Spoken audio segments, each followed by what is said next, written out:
Hello there, and this is Auntie, and I am here to do my review on the 90 Day Fiance, Season 6, Episode 8, No Way Out. If this is your first time being here, please like, comment, and subscribe to my channel. And to all of my new subscribers, thank you so much for joining the family. And to all of my nieces and nephews who have been here with me for the long haul, thank you. Let me hit some light, because we're going to need it tonight. There we go. Forgot all about it.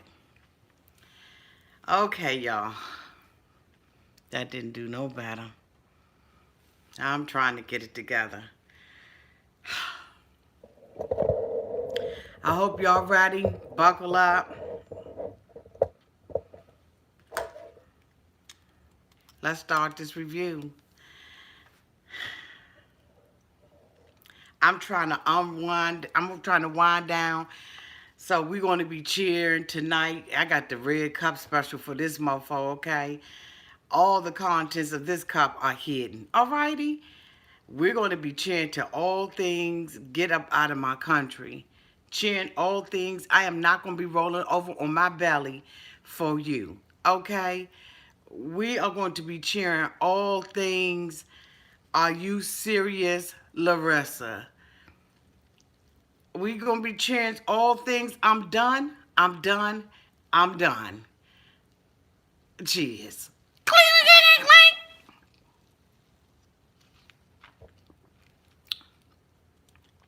Y'all, it's taking me a while to get, I get myself together. I got to come down off this high. All right, so we start off this episode. We're going to be just talking about Jonathan and Fernanda. They were really uneventful today. Basically, she is leaving Chicago. She gets to see, snow for the first time, and Jonathan's really happy about it. And he's excited. And basically, Fernanda, really has a problem with John's relationship with his mother. She feels like, basically he should, be doing more to connect with his mother and all that. And I'm in total agreement with that. She says that she wants to make sure that, basically, her children have a relationship with their grandmother. And John said that he and his mother used to have a very close relationship with one another. And, he's really going to start working on building that relationship again with his mom. And, okay.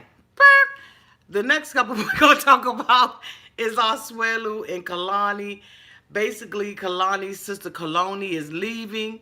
And, she wants Asuelu to come upstairs. She now says that she doesn't want to marry him. She's on again, off again, going back and forth and everything.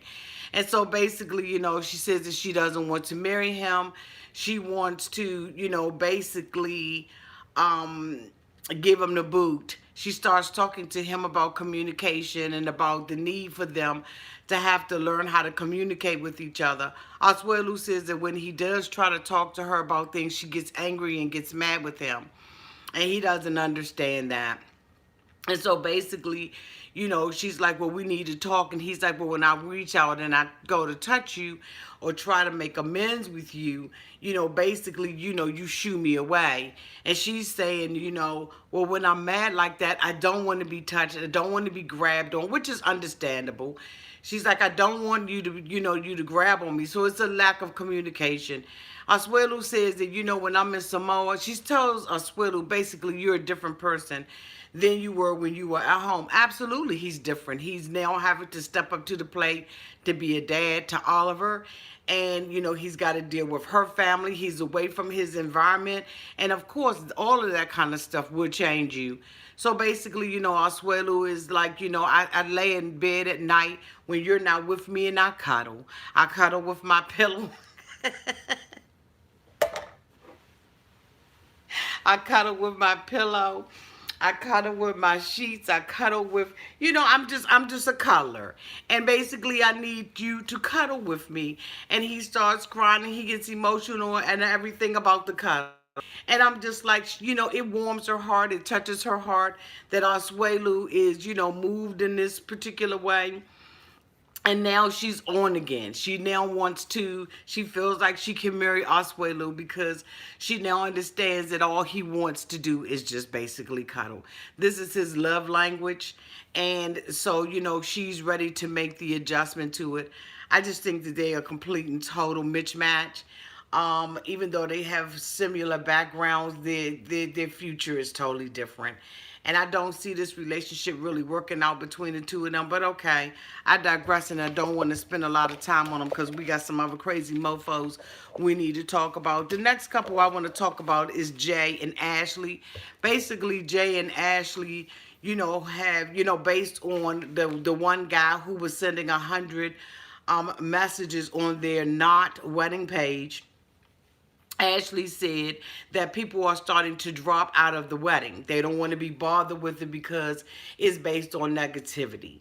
And so, she's like, we need to be done, we need to be done with this wedding. And basically, we need to just go head on and elope in Las Vegas. And so, she gets her two little, ride or die girlfriends to come over and she breaks the news to them. These girls have already been through two failed engagements with Ashley and now they on their third. They talked about the dresses and how cute the dresses were and everything and about possibly, keeping them and all of that kind of stuff. And Ashley is like, it's just been too much. We're going to go on to Vegas and we're going to get married. They put a security system up in the house because they feel like, there's been some threats. So maybe there's some things that are going on that we don't know. As far as I'm concerned, there's two crazy mofos and that's it. You're not going to have me pack up my house and pack up and put security gates around the house and cameras and pit bulls and all kinds of stuff, you know what I mean, with spike collars on because you got a problem with the person that I'm with. Get over it, move on, and do what you got to do. You know what I'm saying? Somebody just plain old simple need their ass whooped. I mean, at the end of the day, it's just a basic ass whooping that needs to happen. I mean, I'm just saying. Maybe that's because, I grew up in that era where, you needed to settle something and you talking is not, is not working. Then, you go to the next, you go to the next stage. And the next stage is putting the paws up on somebody, okay? Put the paws on them for the cause. And so basically, I just think it's a whole bunch of BS. We see them basically packing to go to Vegas and, he's excited. He puts his little red jacket on. On Instagram, Jay went on to say that he and Ashley had been together for 3 years. And basically, it looks like, the 3 years, he was 17 years old when she started dating him. She ought to be ashamed of her damn self, okay? If this was, reverse, we would be having an issue with it. You know what I'm saying? But this guy now is 20 years old. If they've been together 3 years, you do the math on it. And so they get a knock on the door, and basically the knock on the door is Natalie, and we have to wait until next week in order to be able to see that. The next couple we're going to talk about is Stephen and Olga. So basically, Stephen is still over there in Russia. He's still having a problem with Olga and the way that Olga is, not paying him any attention. He says that his goal is to make this baby a United States citizen. And so Olga basically asks him about that, and she asks about the K-1 visa process. She said that you had already put the paperwork in. Are you going to go and talk to the lawyer so that you can see whether or not, this relationship between us is going to work? Okay, in the United States. And so Stephen says, hold your horses. I'm going to do that. Basically, Stephen has already figured out in his small little pea brain that this relationship between he and Olga is not going to work. And so, his whole main focus is on that baby. He sees that baby as a possession, or something that he needs to possess. He thinks that having this baby is going to change his mind and change his life and change his attitude. No, a baby doesn't do all of that. Only thing that it does is magnify the person that you are in the inside.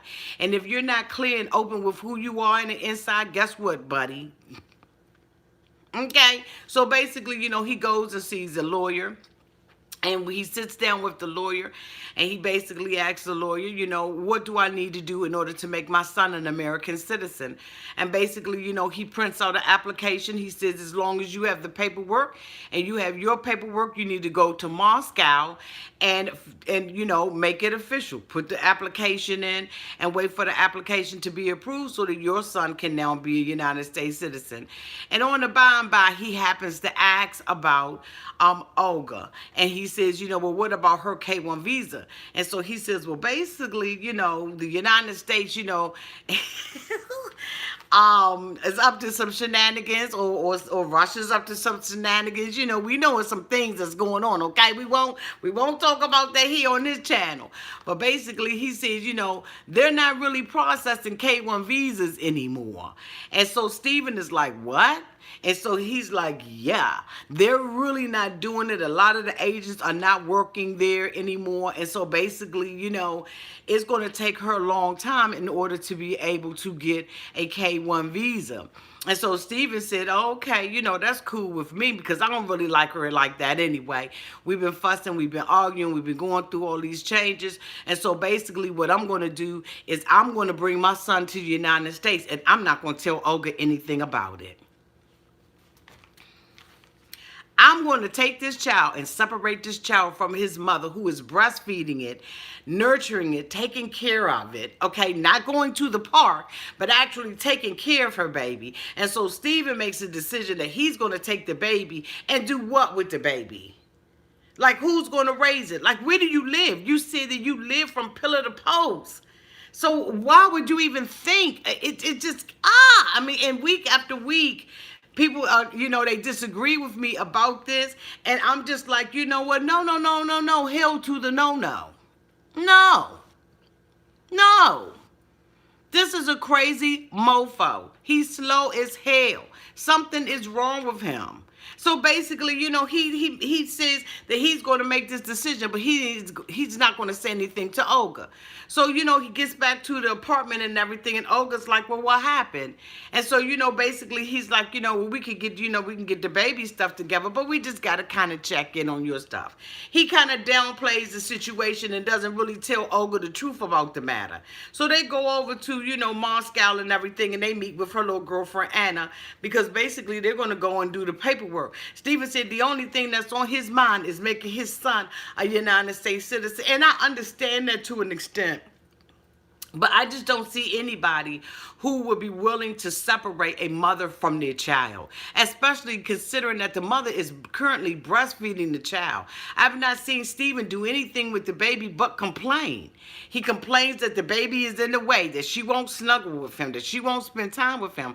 So how does he think that he's prepared to be a father here in the United States, and he don't have a pot to piss in the window to throw it out of, and basically, he's working as a waiter? And I'm not downplaying a waiter. I'm just saying, here in the DMV area, you being a waiter, you're not making a whole lot of money. You're just not, okay? You just not.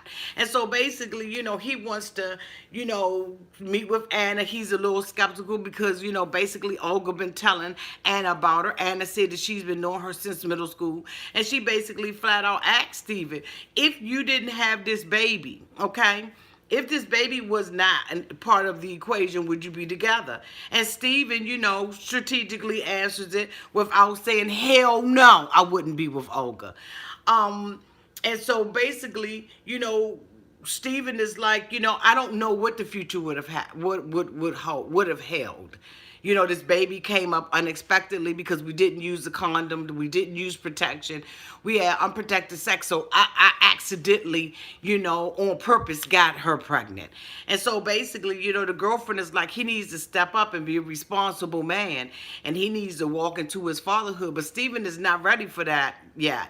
He's just very, very immature, and I'm just going to give, and that's giving this mofo the benefit of the doubt that he's very immature, okay? So basically, we see him go back, and, he has to absolutely spill the beans to Olga and let Olga know that, she can't come to the United States, that the K-1 visa process is going to take a long time. And, Steven is, basically got it figured out in his mind that the best solution to this problem is for him to take the baby. Okay, whatever. I totally disagree with him. I don't believe that that's the best solution for the baby. I think that they should wait the process out. What is that going across my screen?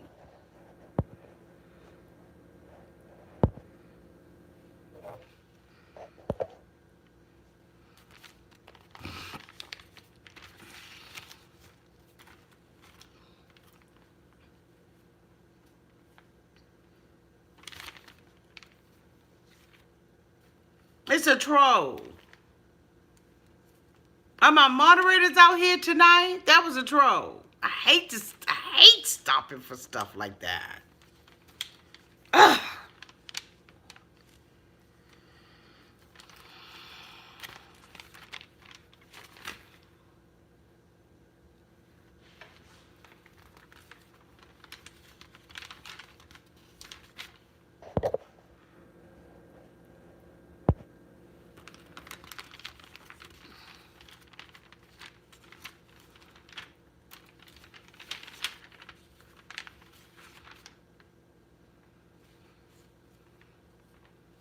Okay, thank you, Kat Ann. I apologize for the delay. I'll cut that out for the replay. And so the next person that I want to talk about, I don't know whether or not I want to talk about Eric and Leida or whether or not I want to talk about Colt and Larissa. I mean, both of them was a hot ass mess. So let's go head on and talk about Eric and Leida first, okay? So basically, Leida, wants out of the relationship. She's sitting in the car with Eric. As we know, last week they went to go furniture shopping, okay? And so basically, when they went furniture shopping, he let her know that he doesn't really have the money to pay for, what she wants. He said if it ain't a couple of $100. If it's not a couple of $100, he can't pay for it. So Leida has a hissy fit, like she's been having. She gets into the car and everything, and then she lets all her damn skeletons out. So basically, she tells Eric that, I don't want this wedding. You feel like I have to settle for everything. I got to settle for you paying child support. I got to settle for Tasha being in the house. And now you want me to settle for this venue. And now you can't even buy me furniture. It's obvious that you don't make the money that I need you to make in order to be able to take care of me and my son only. I need to be your top priority, your only priority, and I need you to cut everything else out of your life. I need you to isolate yourself from your family and from your friends. I need to be the only one. And so basically, Eric is like, hold up. You need to stop with these in Indonesia selfish ways. No, she doesn't have to. So basically, Eric is like, so what do you want me to do? Do you want me to cut she says that she doesn't want to be married. She wants this thing to be over. And Eric is upset about the thing. I don't know what it is that he even finds attracted to this ugly bitch. Okay? So basically, she sits there and she threatens him with leaving. And, and so basically I'm like, okay, bitch, bye, bye. Clink, clink, clink, clink. Clink, clink, clink, clink to your ass going. Bye, clink, bye, clink. But no, not Eric. Eric is desperate, so he sits there and says, well, what do you want me to do? I have to pay child support. Here in America, this is what we do for our children. We pay child support, and I want to keep my parental rights. What do you want me to do? You want me to give up my parental rights, or do you want me to give you $1,000 a month? And guess what this bitch said? I want both because I deserve it. You don't deserve anything. You don't deserve anything, you nasty. Oh my God, I got to calm down so I can get through this review. So basically, he's like, I'm done. I'm done. You know what I'm saying? He wants to strip his microphone off. He wants to be finished with it and everything. And Leida's sitting up in the, she's so damn nonchalant and knows she got him wrapped around her finger while she's talking to him. She's so disrespectful and rude. She's like, acting like something is in her eye. Bitch, ain't nothing in your eye. Something's wrong with your brain cells. What the hell? I could not believe that Leida act like this and that Eric was really pressing this woman out to be with him. So the next day we see them get up in the morning and everything. And he's like, how did you sleep? And she's like, we slept in separate rooms. I slept okay. And then, so he basically goes out and begs this bitch to be with him. And he says that he's not going to give up his parental rights and tries to explain to her what child support is all about. And, and basically she doesn't care. Leida doesn't care because her next goal is to get rid of is the ex Tasha out. And then the little girl Jenica that needed to be babysat by the other sister that they were complaining about on Instagram and had the nerve to be talking about. Now they got Jenica little young ass sitting up there babysitting Alessandro. How the hell is that working? Okay, didn't they say that Tasha was the one that left the little girl by herself? Okay, okay, oh my God. Okay, this isn't 2 or 3 years ago. They just said on Instagram, Eric's explanation to why he and Leida were so mad at Tasha was that Tasha left Jenica at home by herself, okay? And she needed a babysitter, but then yet and still, you and Leida can walk out of the apartment and leave Jenica in there, who you allege needed a babysitter to babysit somebody else's 5-year-old child. What the fuck is going on with that? This is some BS. So that's a little hole in your damn story, because that doesn't even make sense to me, that you got Jenica sitting there and then but you don't even have enough respect not to even argue around Jenica or around Alessandro or whatever the hell his little name is. Eric is so desperate to be with this damn woman, it is absolutely pathetic. And I don't wish them any luck or anything. Eric basically told her in the car that it's inhumane for her to even think, for her to even say what she said to him about getting rid of his daughter. But guess what though? You with her inhumane ass. You didn't make her take accountability for anything that she did and anything that she said.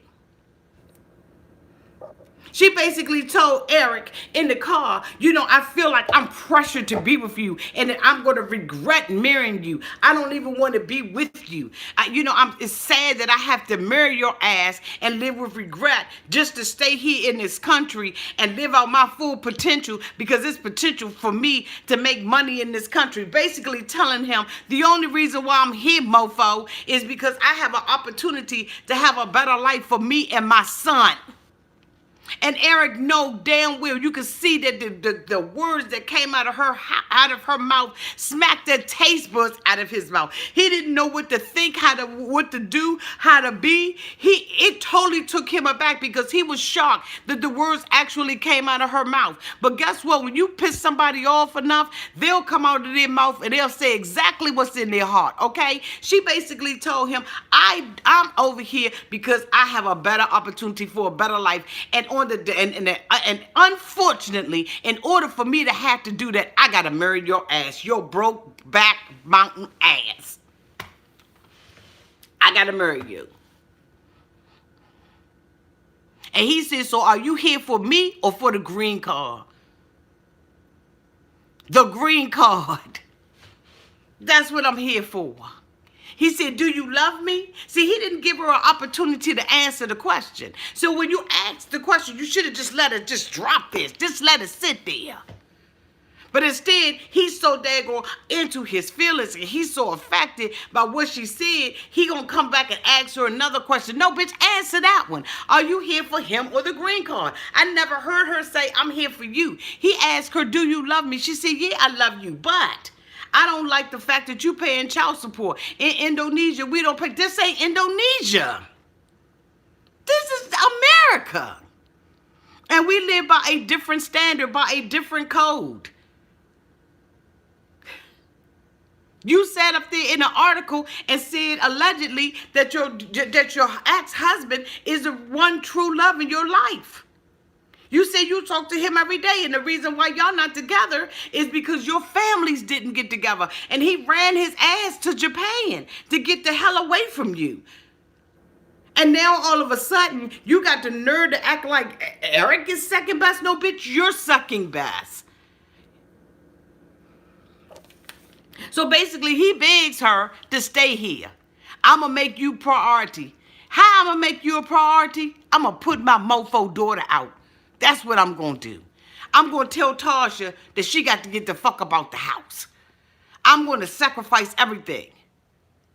And if she's sitting up there the next day reading and everything. The house is halfway clean. You see what I'm saying? I mean, it ain't but, come on, damn it, a leprechaun can jump in between the two beds that they got bunkled up on the floor. I don't blame her for being mad about that. There's some things that Leida is saying that are absolutely legitimate. I would not want to be over here or in any country living with a man on a cotton freaking twin mattress that's on the floor, basically.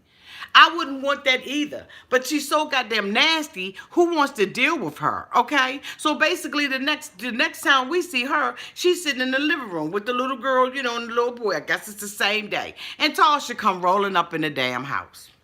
Okay. So Tasha comes running up in the house and she like, hey, Tasha came up in the house for a fight. Okay, Tasha was ready to fight, but she ended up walking up out of there with her tail between her legs. You see what I'm saying? Stand your damn ground, Tasha. You should have stood your ground. You sit up there talking all that daggone yiggity yang, all that crap. So basically,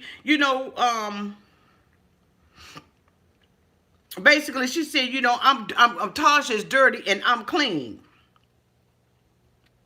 So Tasha comes in here, and so Tasha comes into the. I gotta calm down. So Tasha comes into the room. Okay, Leida is sitting down. I guess she's studying or reading a TV guide. So Tasha's like, hey, what's up? She's like, what's going on with you in your room? She said, what do you mean what's going on with my room? She says, well, basically your room is dirty. And so Tasha was like, what the hell are you doing in my room? They was bleeping out so much between both of them. I'm trying to tell you.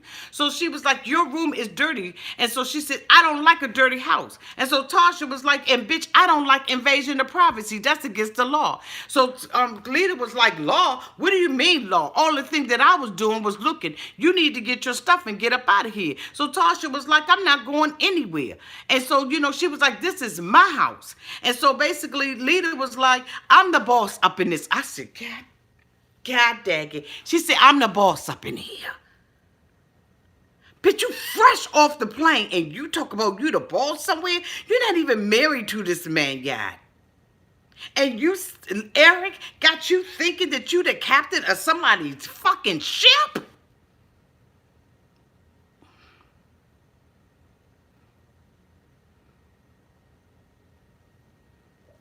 So Tasha was like, I'm not going anywhere. She was like, yes, you are. I'm going to call your daddy. So Tasha said, oh my God. Oh, you're going to call my daddy. So she basically, goes back there in the room and Tasha is following her through the house. And I'm saying, Tasha, don't follow her through the house. Stand your ground, boo. That's how you get emotional when you use up too much energy. You got to keep that same energy, Tasha. Stand your ground. Just stand in the room. Let her walk back and forth. Let her tie out, just like in the boxing ring. Let her keep walking back from room to room. So basically she says to her, your daddy don't want you here anyway. Your daddy doesn't want you here. And Tasha was like, I do not care. I don't give a damn what you say. I could care less. Make me leave. And so Leida said, oh, okay. I'm going to make you leave, all right? I'm going to call your daddy. So Leida goes, to the back, and Tasha's walking behind her. Leida pulls up a text message, and basically the father had been blasting her ass. The whole entire time, the father is talking about her to Leida and Leida to her. He's a weak bastard, okay? He's the type of guy that's going to play one person against the other person instead of sitting everybody down and being a man and having to say what he got to say. He playing these two women against one another. So basically, Leida reads a text message that says she's been staying over there with her boyfriend Jake or James or whatever. Leida couldn't even pronounce the name. Tasha had to tell her how to pronounce the name. And so basically, she's like, your dad said she been staying over there. Put her stuff out the house. I was getting ready to say the S word. God dang it, it was that close. And so Tasha was like, you ain't gonna put my stuff out the house. I'm staying here. And she was like, you don't live here anyway. So the next thing you know, she gets the father on the phone. And so Tasha is saying, basically, my father feels like he can't defend me with you because if he does, then you're gonna kirk out. So she gets gets him on the telephone and everything. And once she gets him on the telephone, he says, I'm not defending you. I want your ass to go. And she gets on there and said, well, I'm going to, because at first, Tasha was like, I'm not going anywhere. You're going to have to put me out. I'm not going anywhere. You can kiss my ass, stay out my room. I'm so sorry that you don't like dirty. I'm going to be dirty up in this mofo. I don't care nothing about you and everything, until she started hearing the things that was coming out of her father's mouth. And when she was sitting on the phone, as soon as she said, my father said he can't defend me and I'm not to move out the house, she told me someone, and she said that she's going to stay here, so I'm going to live. And so, so Tasha stood up on the wall and said, dramatic, dramatic. But Tasha lost her energy, because when she heard the words that came out of her father's mouth, it devastated her. It broke her daggone heart that her father did not care anything about her. Eric said, I told you that I wasn't going to, I told you that I couldn't defend you because I'm not going to defend you. And Leida was making threats about leaving. I'm going back to Indonesia. I'm doing it. She knows exactly how to get him. And because of that, the very thing that he said in his car was inhumane is exactly what he did to his daughter. He treated his daughter like some daggone raggedy cat or raggedy dog and put it out on the street because it continued to poop in the house. At the end of the day, Tasha is his daughter and he has abandoned her. And the only reason why the only reason why he is taking care of Jenica is because the state mandates that his ass does it. This ain't about no damn parental rights. He don't care nothing about no damn Jenica, in my opinion. You're doing this because the United States of America says, bitch, till she get to be 18 years old, you're going to pay child support for her. You are going to provide some kind of income or something that so that this parent does not parent by herself. Bitch, you're going to do this. You're sitting up there trying to make it seem like you're doing such a damn honorable thing, Eric. And the only reason why you're doing it is because the court mandated that your broke back mountain ass do it. And then you're going to sit there and put the girl out. And just like Tasha said to her, I am not going to lay down and roll over on and show you my belly every time you got a problem, every time you offended, every time you were insulted. I am not going to do that. I'm not going to roll over on my back. Tasha had some good comeback, but her energy just got weak. Her energy got too weak. And basically, she went in the room and started packing up her stuff and leaving out the house. And so Leida went in there, called herself being a big bad bully. When Tasha walked out the house, to put the stuff in her little beat up truck, she gonna go in there and start throwing the girl's stuff all in the trash bag and all that kind of stuff. And when Tasha came back up in the house, it would have been a rumble. I'm telling you right now, we would have been rumbling. We would have been on that floor, something fierce. But no, that's not what Tasha did. Tasha was like, I can't, what are you doing? And so Leida goes running out the room and goes into her bedroom. And Tasha's like, I told you, I can't move everything out in one day. The father's like, you don't even live there anymore, Tasha. Get your ass and get out of the apartment. What a horrible father. What a horrible human being. A horrible human being Eric is. To do that to your daughter like that on national fucking TV and throw her out in the street like that. You mean to tell me that this was not a conversation that you could have had with her off camera? You allowed this woman who said that she was the boss. And then she's going to go out on the balcony and say, I don't care if I am pegged as the mean stepmother. If that means that my son has a better life, that's exactly who and what I'm going to be. I said, you's about a bold bitch. But I'm telling you right now, honey, you lucky it's Tasha and it ain't me or any of my siblings. You lucky it ain't me, girl. I'm trying to tell you, because you would have been probably flying off the balcony. And we would have gotten an alibi together, boo, that your ass failed.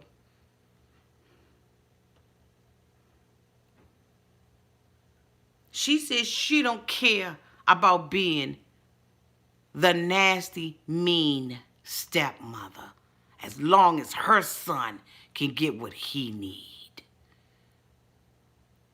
I want to be the first priority in Eric's life. And so now she feels like she is. And it was a damn shame that the way that this ended, because Tasha walked out of that house broken and crying and saying, if my father is going to choose this woman over me, so be it. If this is the way our relationship is going to end, so be it. I could not believe that Eric did this. And Eric, you're never, ever going to have any luck in your life. Nothing good is going to come out of this relationship with Leida. You will be as brokenhearted in your life as you have allowed Tasha to be. You don't treat family that way. There's a way to do everything in decency and in order, and this was completely and totally out of order. And yes, Tasha may have been disrespectful, but she was disrespectful because the way that Leida approached her, when she came in there, she challenged her and talked to her as if she was nothing. And any of us being in the same position probably would have handled it the same exact way. This is not how you treat a human being. You yourself, Eric, said it was inhumane. And the behavior that we saw displayed from you as a father was inhumane and unacceptable to your daughter. Best of luck to you, bitch. Okay? Because karma knows your address. And that bitch will be knocking. The next person we're going to talk about is Colt and Larissa. Did Larissa completely show her ass tonight? Now, she's another one that Auntie wanted to put the pause on, because I don't care what Miss Debbie do. You don't disrespect Miss Debbie. Okay, Miss Debbie is 66 years old. She is disabled. And damn it, you ain't gonna keep on being up in Miss Debbie's house acting a complete asshole.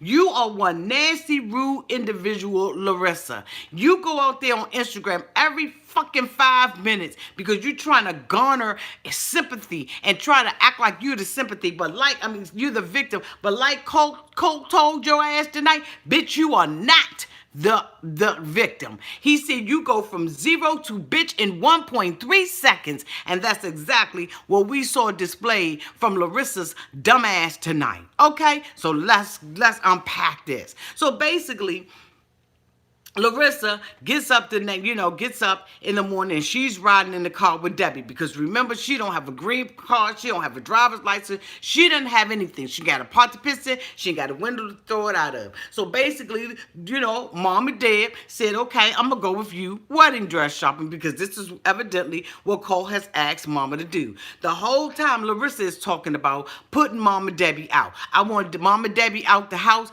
Fuck Mama Debbie. I don't want to be bothered with Mama Debbie. She wants to control everything. But you know what? At this point, Mama Debbie is not doing anything but what Cole has asked her to do. She is programmed to abide by Colt's rules. And she is trying to, at 66 years old, look out for the best interest of Colt. Colt is the one that got all of this stuff going on between these women like this. This not Mommy Debbie. I done finally figured that out. Okay? So basically, she's in the car and she's trying to make small talk with Larissa. And she's like, well, what kind of dress do you like? And everything. And she's like, I don't know. Woo. I'm not sure what I like. And I want something sexy. I want to, I want it to be modest, but Colty wants me to... Shut up. With the ease already.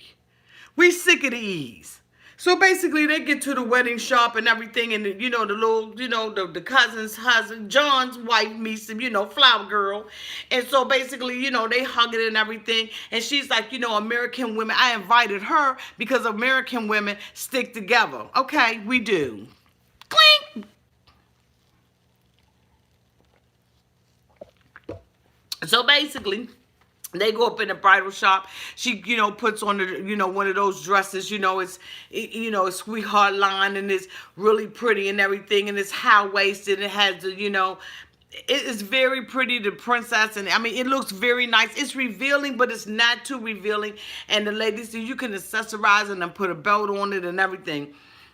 And so she's like, basically, I like this one. I think this one is very modest, but I need something that's nasty. And so, they was like, nasty. Basically, what she was saying is, I need something sexy, because she said Colt want her to be in the sexy dress. Go ahead and put your own sexy dress on, okay? So basically, she goes in and she comes out with the nasty dress on, okay? She has the nasty dress on, and, she's basically doing what she do with the woo-woo-woo. Let me make sure I'm not missing anything, because I feel like I've already missed something. Okay, so basically, she comes out. She got the nasty dress on. And so, Mama Debbie said, how much do it cost? So she was like, it costs $2,400. And so, she was like, you ain't getting that. Because she done already told her in the car that Colty said to keep it under $1,000. Okay? Keep it under $1,000. And so basically, the dress is $2,400. She says on Instagram that she thought that $2,400 meant $250. Bitch, no, you didn't. You was a alleged hooker, right? Allegedly, wasn't you a hooker? You know dollar values. Bitch, don't be playing those games trying to act like you don't know the difference between $250 and $2,400. Sit down. So basically, she's like, well, Debbie, this is my first time, it's a once-in-a-lifetime thing, Debbie. I got to get the dress. So Debbie said, look, let me tell you a secret up in this motherfucker. Let me tell you a secret up in this motherfucker. Okay. Look, either you gonna get the dress or you gonna get the green card. But bitch, what you not gonna do is get both of them. I said, okay, go ahead, Debbie. Debbie said it's costing, Colty's already paying a lot of money for you. So you can take $1,000, the $1,000 that it's gonna cost to get your green card. And we'll put that on the dress, and then you can wait your ass another 69 months. How about another 12 months? So all of a sudden, the E's got dropped, okay? Basically, she was like, wait a minute, hold up. We're not going to be, we're not fucking with the green card. I want my green card. Now, this is ridiculous, Debbie. You need to be flexible. Debbie need to learn how. Debbie said, no, I ain't being flexible. Colty said $1,000. The green card or the dress, bitch. Make your decision. And so basically, she's like, I think that this is unfair, but you know what? I want the green card. Go give me unsexy dress. Give me unnasty dress. Yes, I want a dress that's going to keep me chaste. It's going to lock everything down. And so basically, Debbie was like, yeah, because, all you got to do is the night of the wedding, wear something sexy. How about you do that? How about you go to Victoria's Secrets or Frederick's and get you something sexy? Because what you not going to do is get this wedding dress for $2,400. So, basically, she done already got the ass, and she mad with, Debbie. Because she feel like Debbie is running everything and Debbie is controlling things. Now, I don't live in the household with them. I just know what Debbie say out her mouth. And basically what Debbie is saying out of her mouth is if Colt said it, that settles it, okay? It's an amen on whatever Colt say. So the next day, Colty, he's talking. He like, it's just a whole lot of crazy mofos around me. Everybody arguing and bickering, and I really want everybody to get along, Basically, Larissa and my mother not getting along, and, and I really want to just go ahead on and have a relaxed day. I want to have a little barbecue. Someone give me a couple of little hot dogs and some hamburgers. I'm going to invite John and his wife over, and, we're going to just go ahead on and have, a nice little time doing that. So basically, John comes over, the wifey comes over and everything, and Larissa, basically has already told us that she feels like, Debbie been playing, victim, that she been running over to John's house and saying stuff about her. Damn right, that's what you do with family, okay? You talk about the new bitch in the family. That's what you do in America, okay? Now, you know that American women support one another, so what would make you think that families, okay, don't sit up there and talk about the new bitch that's coming in the family? That's what we do, Larissa. That's what we do. So basically, John and them come over. Larissa already got an attitude. She didn't like John from the first time because she said basically John was rude to her, which he was, okay? And she's like, I'm not having it. I'm going to act like, a straight ham sandwich up in here. So basically, John comes in. He doesn't speak to Larissa. And Larissa doesn't make an attempt to speak to him either. As a matter of fact, I watched her ass. I rewinded it and I looked back. When John was walking over there, she turned her back and started looking in the house. Like there was something going on in the house with the snowman. Like they were fighting and she needed to break the fight up. Okay? So don't sit up there and try to act like John was the one that wasn't hospitable, okay?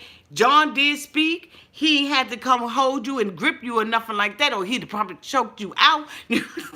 You understand what I'm saying? So when he came in and he spoke, and he gave a general high, that was enough, damn it, because it's war between y'all. So basically, they sit down and everything, and they're supposed to be having, the little thing. And so Debbie's like, let me take this stuff in here. I'm gonna go ahead on and let the grown folk talk, because basically Debbie is entertaining the little kids. So basically John was like, so what's going on with your relationship? So Colty, with his legs crossed and his yellow flip-flops on, looking every bit of divalicious as he could, okay? Okay? Stop it with the sandals. Stop it with the yellow flip-flops. It's bad enough you got them baby making hips. Okay? But then with the flip-flops on too? Yeah, I'm kind of questioning some things about you. But anyway, I digress. So, basically the cousin is sitting in the, John is sitting in, he's like, oh, okay, so what's going on? So he was like, we went and looked at a one-bedroom apartment and everything. And, we basically, thinking about getting a place. And so Larissa is like, yeah, I'm sick of Debbie ass. I don't want to deal with Debbie. Debbie's too controlling. I put something right here and that ass moved it. And so I basically don't want to be bothered with her. So, he was like, Colt, what do you want? And Colt was like, I just want everybody to get along. You understand what I'm saying? Colt has already told Larissa, you knew what it was. My mother is 66 and she's disabled. And so basically John was like, what my mother told me? My mother told me that everything has changed but Debbie. Debbie's whatever I'm trying to say. She's a sharpshooter. She says what she got to say, and it is. He said, Debbie ain't never changed. My mama told me that. And I got mad respect for Debbie. And so basically, he was like, Cole, he was like, so Larissa was like, I want her out of here. I don't want to live with her ass anymore. So John was like, basically, I take Debbie. And when somebody sit up there and talk about your aunt like that, you're not going to let nobody cold dish your aunt. I don't care whether or not you and your aunt get along, whether or not y'all tight like this or tight like that. You know what I'm saying? You're not going to let nobody sit there and disrespect your aunt. So basically, so he was like, she can come and stay with me. So Larissa was like, I'm telling you now, you let her stay with you. You are going to, because everything's supposed to be funny to her. And you're going to regret it. I'm telling you right now, you're going to regret it. He was like, I'm not going to regret it, bitch. That's my aunt. Don't sit up here and talk about my aunt. She's 66 years. She's old. She's disabled. Colt want to be with his mother. And so basically, Colt's sitting there. He's not saying nothing. So him and Larissa go back. He said, I hope you really love my cousin. You gonna see, when she's messing up my life, she's messing up your life. He said, bitch, you don't pay for nothing. Colt pay for everything in here. What do you pay for? You're over here for the greed. He said she is over here for the money, period. Period. That's why she's over here. And Larissa pops off. Now she mad.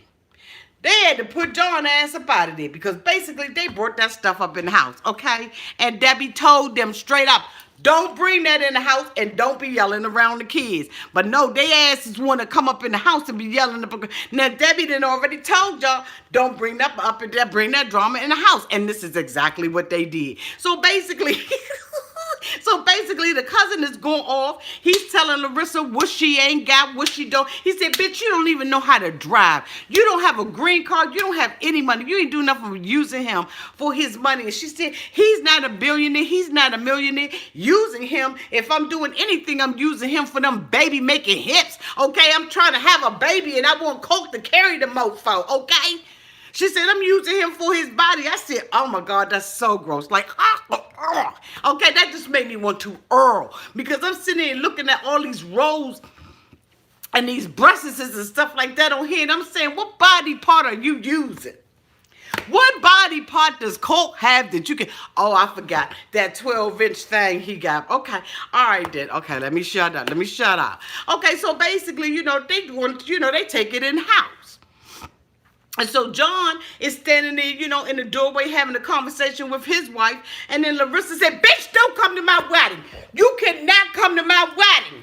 If you don't like me, you disrespect me, you ain't coming to my wedding. So Debbie said, oh, Lord Jesus, come on, kids. So Debbie takes the kids outside because, you know what I'm saying, she had already told them, don't bring the drama in the house. Now, the girlfriend, the wife did try to tell her, it's about sacrifices. Y'all live together. Y'all both got to try to sacrifice and see, let me get something to drink. Y'all got to sacrifice and try to get along. And, some things you're going to have to, you're going to have to take down on it. And that's just part of compromising. But Larissa feels like he brought me all the way here from another country, and the bitch is going to do exactly what I tell him to do when I tell him to do it and how I tell him to do it.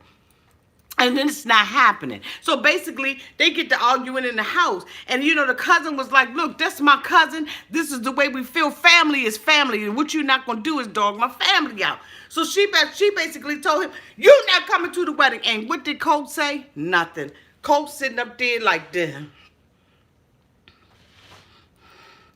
He just looking. Larissa's like, I want him to step up and be a man. Back me up or something. Say something. Bitch, sneeze or something. Colt doesn't do anything. He's just listening to everything that's going on. He's the type of dude that can't handle confrontation. He'll cuss you out on a low. When it's just the two of y'all. But he's not going to do the confrontation thing. You know what I'm saying? He's not going to do that. So basically, she goes up the stairs and she says, who is against the queen shall die. The cousin said, let me get up out of here before I fuck her up. And his wife was like, baby, it's time.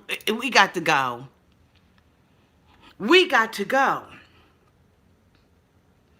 Unbelievable how Larissa talks to people. She told John that she is not going to lay down and bow her knee to somebody and let them control what she does and what she does not do. This one piece of hair is getting on my nerves, acting like Larissa. So basically, nobody's asking her to do that. She wants to convince Cole. When she was standing there in the bridal shop and she says, I want to be able to do what I want to do. I want to prove to her that I can do what I want to do. You can only do what your money say you can do. And Colt is holding the purse strings, boo. He and Debbie. So guess what? You can't do it. And if you think that sex is going to change Colt or make Colt change, you can already see Colt's not changing. Because, see, Colt is torn between two lovers. And as we can see, you from Instagram, oh my goodness, Snapchat, Twitter, and everything else, Colt won. Okay, y'all, that's bugging the hell out of me. So basically, the cousin leaves out. He's pissed off. He's mad. His wife is mad. Debbie mad. The kids had to go outside, back outside in the heat. It all turned. So basically, Colt is like, look, Larissa, calm your ass down. He said, you are rude. And she was like, you think I'm supposed to sit there and let somebody talk to me that way? And I'm not going to never. So basically, Colt is like, look, ain't nobody talk to you no kind of way. You being rude. She said, your mother has poison. Look at your mother. Your mother has poisoned them. I knew that your mother was going back and telling them things about me. So Colt said, even if my mother is, even if that's what my mother has done, you have to be the bigger person and you got to prove that my mother's wrong.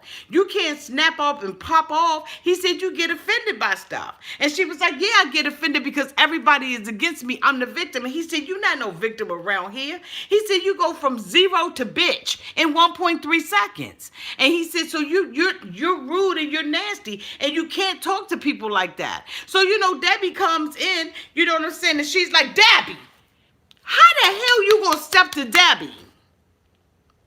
Debbie won't bothering with you. Debbie got just as much right to be in that room as you do without you opening your mouth. I'm trying to tell you, girl, you messing with the wrong one. Because this is the right one right here.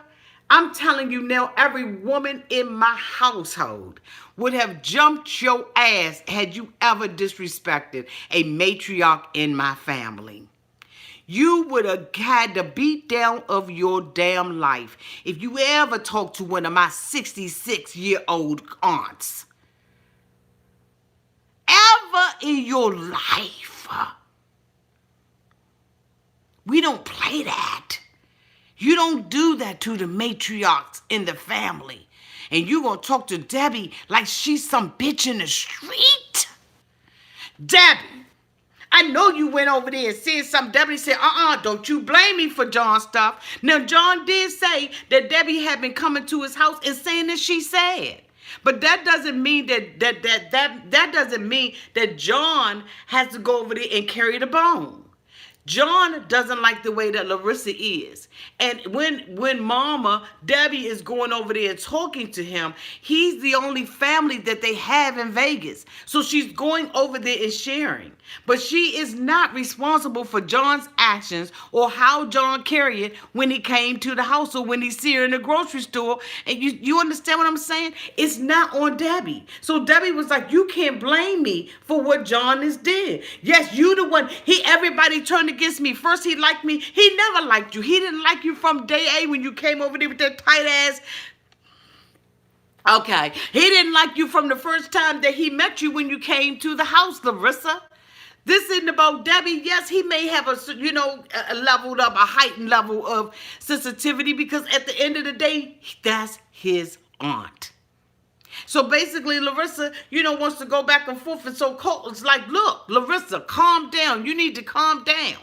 And she's like, nobody's coming to my wedding that doesn't like me. Basically, she's trying to say Debbie ain't invited either. Bitch, Debbie gonna be there before you get there. So anyway, basically, Debbie, gets up and like, you can't blame me for John. You blame me for enough stuff. And what you're not gonna do is blame me for what John did. So Debbie gets up, off camera, and we hear her close the door. All Debbie did was close the door. Larissa turns around and said, stop slamming the doors around here, Debbie. You don't slam no door. So Colt was like, wait a minute, hold up. That's my mother. She was like, Debbie said, I didn't slam no door around here. And so she was like, yes, you did. You're always slamming the door around here. Debbie said, bitch, I'm going to show you what slam the door mean. Debbie got up. Went over to that closet door. This is what a slam is, bitch. Debbie opened that door up and said, "Fam!" That's a slam. So basically, she wants to argue back and forth with Big Debbie because Big Debbie was stumping with the big dog. Big Debbie was like, oh, I'm going to show you a slam. So basically, Larissa still wants to argue back and forth with Big Debbie. And Big Debbie said, I'm done. I'm done. I am done. And then when she's going up the stairs, Larissa going to tell her, if you put your hands on me, I'm going to call the police. That was it for Colt. Colt said, I'm going to tell you right now, sit your ass down before I make change out of you. Larissa, I'm telling you, sit down. Larissa sat down in the chair. She wanted to talk. He said, shut up. In the black family, I don't know about your other family, but in the black family, when they get up in your face like that, they say, shut up. Don't you say another word. The fear of God, I'm talking about every vein and muscle and every cell and membrane in your body just freezes up. When they sit down before I make change out of you. Shut up. Colt said, you rude and you not gonna talk to my mother like that. You don't talk to nobody like that. You are nasty. She said, you know what, Colt? Take this ring. You don't want me to talk like that. You say I'm not the victim. You know what you need to do? Take this ring. It is $5 ring, bitch. This bubblegum machine ring. I'm done. I'm out. Deuces. Colt said that broke his heart. He said, no, he can't marry her. He told her, don't you ever use American laws around his house. Debbie had no intention on putting her hands on Larissa. She didn't even walk Larissa's way. She said, I'm done, I'm done, I'm done, and went up the stairs. And then you're going to say, if you put your hands on me, I'm going to call the police. But guess what? Karma has already shown up because they've called the police on your ass twice. This episode right here, if I had to rate this mofo, TLC, I would absolutely give you a B. And the reason why you didn't get an A was because Asuelu and Fernanda and Jonathan, they ain't had nothing going on. And the fake ass storyline with Ashley and Jane. This episode really shows the disparities between people who come over here from different countries with these preconceived notions about what America is about. They have no idea. They may research the K-1 visa process, but they don't have any idea about the culture and the things that we value here. And whether we agree on some things, on everything, or nothing at all, one thing about Americans is we got one another's backs. Do you hear me? We got each other back. And family is first in America. Don't come over here fucking with our families. Because I don't want nobody fucking with me in these streets. I don't want nobody fucking with me in these streets. I don't want nobody fucking with me in these streets. Or my family. Love y'all. Thank y'all so much for being here. Mwah. I will be doing my review tomorrow on Returning to Amish. I love you all to pieces. Please like, comment, and subscribe.